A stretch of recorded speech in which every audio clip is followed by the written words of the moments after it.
So hello guys and welcome back to the channel. Today I'm going to show you how to delete a card in Apple Pay.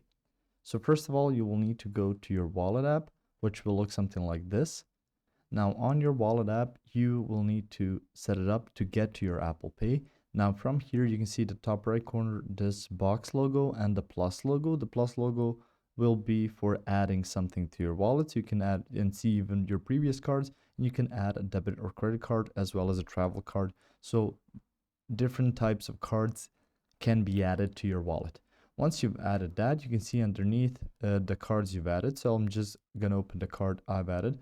It will look something like this. So just a card, and you will see in the top right corner the three dots you will need to click on. Through here, you can select card number, card details, and notifications. Choose the middle option, so card details. Through here, you can call, email, or visit the website of the card that you've added. So if something is going bad or wrong, you can see card information on here. You can be shown updates, then express travel settings, as well as billing address, privacy policy, terms and conditions, as well as remove card.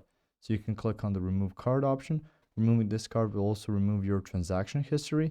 You can click on remove and you will no longer be able to pay with that card on Apple Pay. As you can see, anything that remains is just Apple Cash with boarding and stuff. You can set it up now. You can see the other card has been removed, so you can't use it anymore. So that's how you remove a card. If you found this information helpful or useful, you can like the video. You can also share the video.